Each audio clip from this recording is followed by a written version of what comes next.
Oke, baik Bapak Ibu, saya ambil waktu sebentar ini mungkin tidak lama, memang materi juga sedikit, hanya memperkenalkan eh, tentang coaching. Itu Bapak Ibu sudah tahu itu apa coaching, tetapi perlu juga karena kita sebagai guru.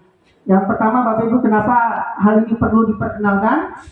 Di PM itu salah satu topik yang ada di situ adalah tentang coaching, ilmu coaching memfasilitasi peserta didik. Kemudian uh, di kinerja kemarin itu kan ada juga yang indikator-indikator terkait dengan coaching itu, mengikuti coaching, menjadi peserta coaching, kemudian dan melakukan coaching yang nilainya kemarin itu poinnya 8 skornya itu untuk yang PNS itu melakukan coaching itu. Kemudian saya juga lihat di modul-modul dari guru penggerak, mereka lebih banyak tentang coaching ini, melakukan mempelajari ilmu coaching ini dilakukan ke sekolah-sekolah terkait dengan coaching. Lalu itu Bapak Ibu, mengapa saya juga hari ini menyampaikannya, dan kebetulan juga saya mengikuti kursusnya Bapak Ibu, dan ini adalah tingkat akhirnya. Saya mengikuti kursusnya sudah selama itu kursusnya 6 bulan Bapak Ibu.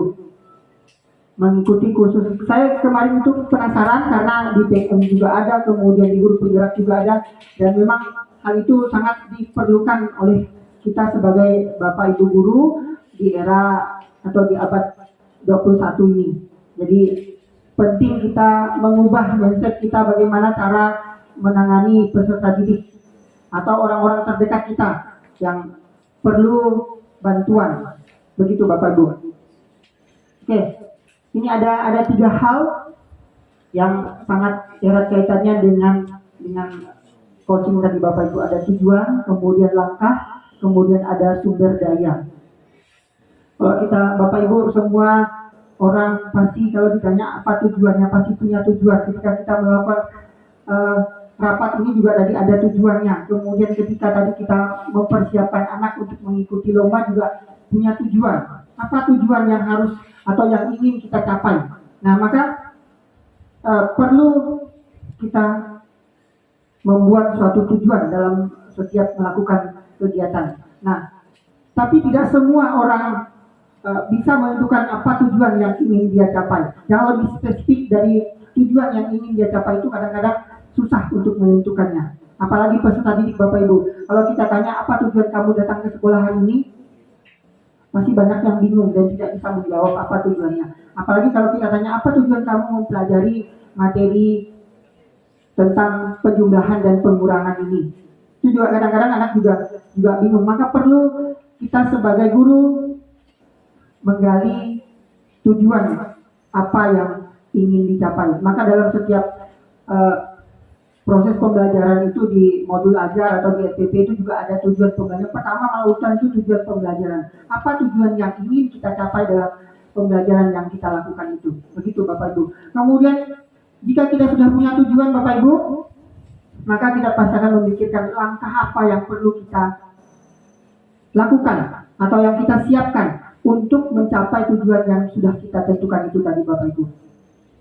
Maka kita sebagai guru akan membantu anak-anak menemukan langkah-langkah apa yang mereka dapatkan setelah mereka bisa menentukan apa tujuan yang ingin mereka capai.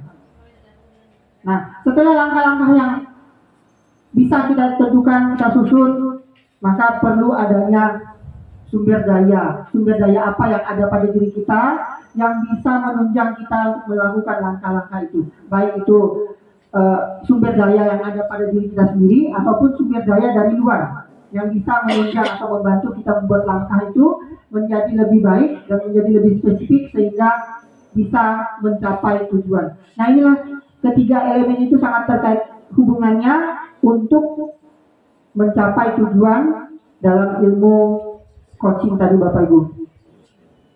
Lalu apa itu coaching Bapak Ibu? Ya, saya tampilkan ada foto Pak Predi di situ saat komunikasi dengan saya waktu itu.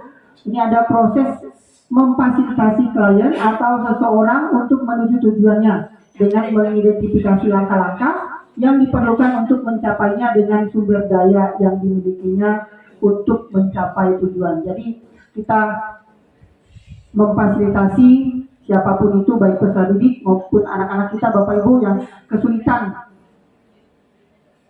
menuju tujuan atau menentukan tujuan dan kesulitan mengidentifikasi langkah-langkahnya. Kemudian sampailah kita menggali sumber daya apa yang dimiliki untuk mencapai tujuan tersebut, Bapak Ibu. Lalu apa bedanya, Bapak Ibu, sumber daya? Apa bedanya coaching dengan yang lainnya? Sekarang kan kita kenal dengan ada BK konseling, kemudian ada konsultan. Itu apa bedanya, Bapak Ibu, yang perlu kita ketahui? Apa beda? Kalau coaching itu sifatnya memfasilitasi, yaitu memfasilitasi dengan bertanya, kemudian bisa cek, klarifikasi, kemudian eksplorasi, kemudian juga memberdayakan, kemudian bertanya berdasarkan yang didengar oleh kita terhadap klien itu, kemudian mencari solusi dari klien. Itu bukan kita yang menentukan solusinya, tetapi si klien tersebutlah yang menentukan solusi apa yang diambil. Kemudian framing dengan percakapan, dilakukan dengan percakapan antara si coach dengan coachingnya atau kliennya. Kemudian ada melakukan dengan pertanyaan. Kalau yang lain ilmu coaching seperti BK, konseling, kemudian konsultan itu juga itu lebih mengarahkan dengan perintah. Kemudian kadang-kadang juga menjudgment, kemudian mind reading, kemudian melakukan prasangka. Kemudian menolong, kemudian melakukan dengan interview, kemudian mencari solusi atau memberikan rekomendasi. Kemudian memotong pembicaraan dan telling. Karena kalau kita menangani anak secara konseling itu kan kadang-kadang kita selalu berprasangka terlebih dahulu. Kalau misalnya ada anak yang lambat kan sebelum kita tanya apa masalah itu kita udah tahu, udah duluan mengajak mereka bahwa mereka sudah melakukan kesalahan dan kesalahan itu kan. Maka ini yang perlu kita rubah, Bapak Ibu. Ini tadi kalau ada konsulting, kemudian mentoring, kemudian ini sama mentoring itu. Kalau konsulting itu menasihati kepada klien, memberikan nasihat berdasarkan keahlian. Jadi ada keahlian yang diberikan hanya untuk memberikan nasihat. Beda dengan coaching tadi itu kita tidak memberikan nasihat, Bapak Ibu. Kalau coaching itu kita melakukan sesi coaching dengan klien atau orang lain itu tidak memberikan nasihat. Kalau mentoring itu memberikan nasihat, arahan, kemudian sharing juga, melakukan sharing kepada kliennya berdasarkan pengalaman profesional. Ini konseling itu proses mendiagnosis masalah klien dan menyelesaikan masalahnya berdasarkan panduan penyelesaian masalah. Ini konseling. Kalau training itu proses mengajarkan skill. Nah, kenapa Bapak Ibu itu perlu kita lakukan, Bapak Ibu? Karena kita sebagai seorang guru itu sangat erat sekali hubungannya dengan hal-hal itu, mendukung, kemudian mendengar, kemudian bertanya. Ini prosesnya, Bapak Ibu. Ini kemarin saya lakukan dengan sikapi itu saat melakukan aksi nyata terkait dengan coaching, yaitu guru fasilitator yang ada di PNM dan sudah ada sertifikatnya. Kemudian yang kita lakukan itu mendukung. Kita sebagai seorang guru itu memang kegiatan sehari-hari itu selalu mendukung anak-anak, mendukung peserta didik. Kemudian dan kita juga memang bisa diharapkan pendengar yang baik tentang keluh kesah peserta didik. Kemudian kita juga memang ahlinya bertanya. Kalau bertanya itu tidak memerlukan keahlian khusus, karena kita sebagai seorang guru itu sudah profesional dalam hal itu.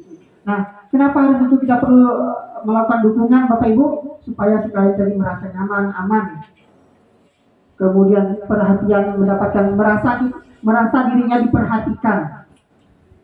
Kalau kita mendukung anak itu, dia merasa aman, nyaman, Nah, ketika dia merasa aman dan nyaman, maka dia mau memberikan solusi atau memberikan sesuatu informasi yang bisa kita gali dari dirinya sendiri itu Bapak Ibu. Kemudian dengan mendengar juga kita tahu pikiran dan perasaan, ucapan, tindakan, gestur, raut wajah, keyakinan, pemahaman dan nilai-nilai yang ada pada klien kita Bapak Ibu atau peserta didik kita. Kemudian bertanya itu agar peserta didik bisa mengeluarkan keinginannya, kemudian motivasi, kemudian kompetensi yang ada pada dirinya, kemudian menentukan rencana. Dengan kita bertanya, klien bisa mengeluarkan rencana atau memikirkan rencana dan sumber daya yang dimilikinya. Itu Bapak Ibu.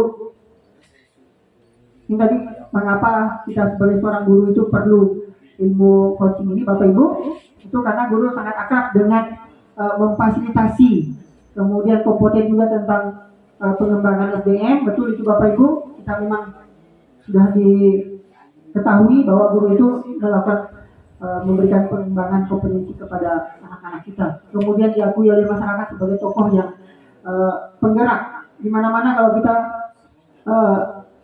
diketahui profesi kita sebagai guru, pasti orang percaya bahwa itu mampu untuk menggerakkan orang lain gitu. Nah, kemudian memiliki perhatian besar kepada manusia, itu juga sangat betul Bapak Ibu. Dengan begitu, bayangkan Bapak Ibu beraneka ragam anak-anak kita beda, kita juga punya anak sendiri, malah memperhatikan anak orang lain, itu menunjukkan bahwa kita sangat peduli dan perhatian dengan orang lain, dengan manusia lainnya. Kemudian guru juga memonitor pengembangan, itu betul Bapak Ibu, itu sudah hal-hal sehari-hari yang kita lakukan. Kita melakukan perkembangan anak-anak dengan mengamati sikapnya, kemudian melakukan penilaian, itu termasuk dengan melakukan memonitor. Maka di akhirnya Bapak Ibu berbahagialah kita sebagai seorang pendidik atau guru, karena kita memiliki hal-hal yang memang dibutuhkan sebagai seorang coaching. Dan terima kasih Bapak Ibu atas perhatiannya. Jadi mari kita menjadi seorang guru coach agar peserta didik kita mampu menemukan langkah dan sumber daya untuk mencapai tujuan mereka. Tuh Bapak Ibu. Demikian perkenalan singkat terkait dengan ilmu coaching. Nanti silakan Bapak Ibu